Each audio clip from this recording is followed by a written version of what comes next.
Okay, so good day nurses. No, proceed tayo sa mga disorder natin under your parathyroid gland.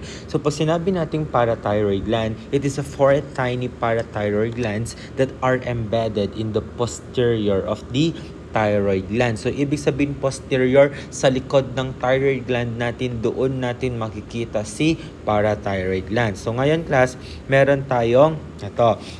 This butterfly shape or butterfly-like shape is the thyroid gland. Etong nakikita niyong color yellow, that is your parathyroid gland. At ano ang ginagawa ni parathyroid gland natin? Si parathyroid gland natin, it secretes yung tinatawag natin na parathyroid hormone. At ano ang function ni parathyroid hormone sa ating katawan? It is essential for the blood calcium regulation.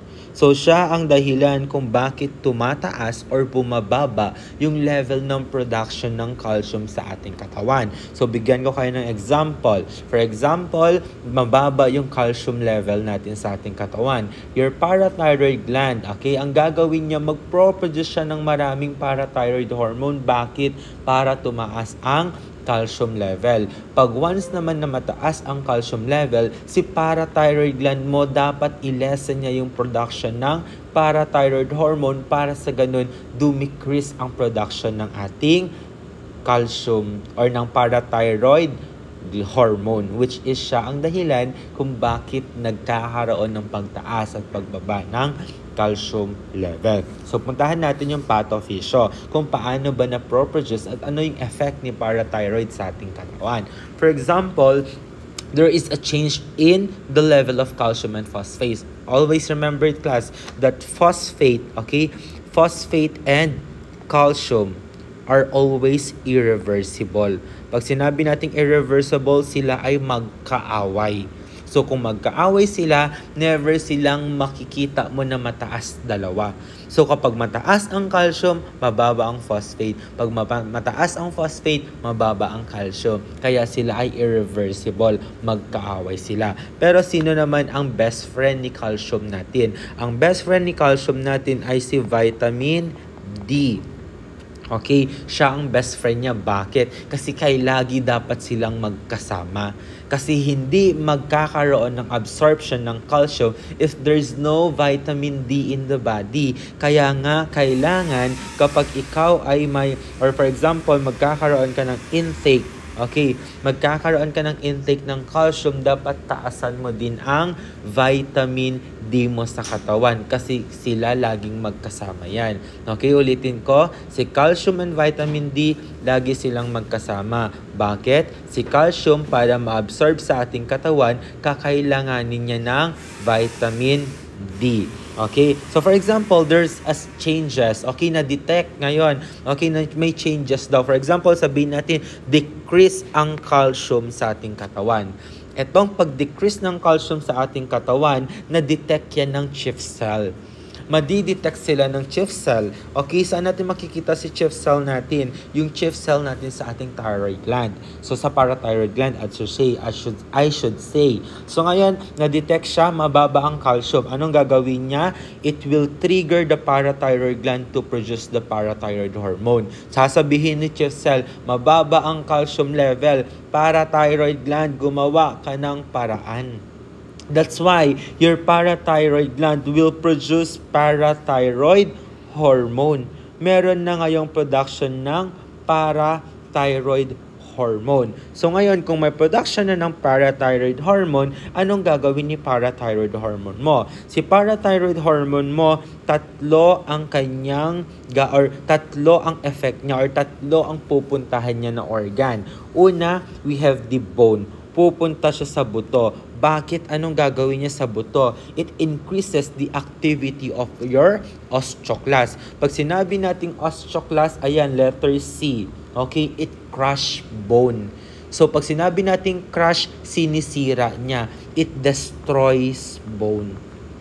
Okay? It destroy bone. Paano niya sinisira, class? So, di ba, osteoclast, di ba, meron tayong tatlo, your osteoclast, your osteoblast, and your osteocyte. Pag sinabi nating osteoblast, ito yung bone cells natin. Pag nag-mature si osteoblast, tatawagin na natin siyang osteocyte. Pero si osteoclast natin, ito yung cell-eating. Kinakain niya yung buto. So, paano niya kinakain, class? Meron tayong tinatawag na your bone resorption.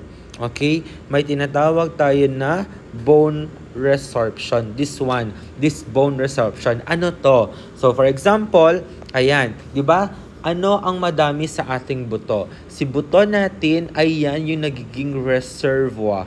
Okay? Reservoir yan ng calcium. Okay? Diyan, 98% class, 98% ng calcium natin ay matatagpuan natin sa ating buto. So, paano nangyayari, class? Pag decrease yung calcium level natin, pupunta ngayon yung parathyroid hormone natin sa ating buto. At anong gagawin niya? I-activate niya si osteoclast. Pag na-activate niya si osteoclast natin, ang gagawin ni osteoclast, sisirain niya yung buto. Paano niya sisirain? Yung mga calcium na na-deposit dito sa ating buto, ilalabas niya ngayon yung calcium. Ilalabas niya papunta sa blood. Kaya ano mangyayari? Yung calcium natin sa ating blood ay mag-i-increase. So there will be an increased calcium in the blood. Bakit? Yung calcium doon sa buto, nilabas niya papunta sa ating tinatawag na blood. Kaya ngayon, there is an increased calcium na in the blood. Na-resolve na ngayon natin yung problema natin, the decreased calcium level. But the problem is, kapag ganito ang nangyayari, pag may bone resorption, ang nangyayari, class, ay dahil nilalabas yung calcium, si calcium ang dahilan kung bakit matibay at matigas ang ating buto. So ngayon, pag nilalabas na yung calcium, ang nangyayari, class, nagwi-weaken or nagiging strong ba ang ating buto? Nagwi-weaken siya. Kaya nga, pag nag-weak ang ating buto, okay, pag nag-weak, nagkaroon ng weakness, that can lead to risk for fracture. Okay? Magkakaroon siya ng risk for fracture. Bakit? Bakit siya magkakaroon ng risk of fracture? Kasi yung weakness na yan ay tinatawag natin siyang osteoporosis. Okay? May osteoporosis na yung patient natin. Pag sinabi natin osteoporosis, lumambot yung buto niya. Bakit lumabas yung calcium? So ngayon, tumaas na ngayon yung calcium in the body. Next natin, there is an increase or pupuntahan niya naman si intestine. Bakit? Increase the calcium absorption. So, ang nangyayari, class, instead na itae mo yung excess calcium, ang gagawin ng ating intestine, i-absorb niya na lang instead na ilabas mo siya. So, kapag once na inabsorb niya, it increases the calcium in the blood. And next, pupunta yan sa ating kidney. At anong gagawin niya sa kidney natin? Increase the absorption of calcium as well. How? Instead na iihi mo, instead na ilabas mo yung calcium, anong gagawin niya? Increase niya na lang. I-absorb niya na lang ulit. I-absorb niya na lang ulit yung calcium instead na iihi niya. That's why it increases the calcium in the blood. Na-resolve natin yung problema na natin na hypocalcemia. Kaya there will be an increased calcium in the blood. So ngayon, meron tayong dalawang disorder. Your hyperparathyroidism and your hypoparathyroidism. So pag sinabi nating hyperparathyroidism, there is an overproduction of your parathyroid gland. So there is an increase, may overproduction ng parathyroid hormone. So ngayon, itong overproduction, ano yung primary cause niya? First, your parathyroadenoma. So pag sinabi nating parathyroadenoma, there is a tumor. May tumor sa ating parathyroid gland. And next, we have your hyperplasia. Pag sinabi nating hyperplasia, nagkaroon ng enlargement, okay, ng ating parathyroid thyroid gland. So ngayon, yung hyperplasia na yan and adenoma can cause hyperstimulation sa ating parathyroid gland, kaya there is an increased production of parathyroid hormone. So ngayon, anong symptoms natin? First, there will be an stones. Bakit? Dahil increase ang calcium natin sa ating dugo, increase din ang calcium natin sa ating kidney. Bakit, class? 'Di ba? Sa ating kidney diyan ang pagsasala ng dugo. Dahil dumadaan diyan yung dugo, ang tendency, class, yung calcium ay naiiwan diyan, kaya nagkakaroon tayo ng formation ng stone.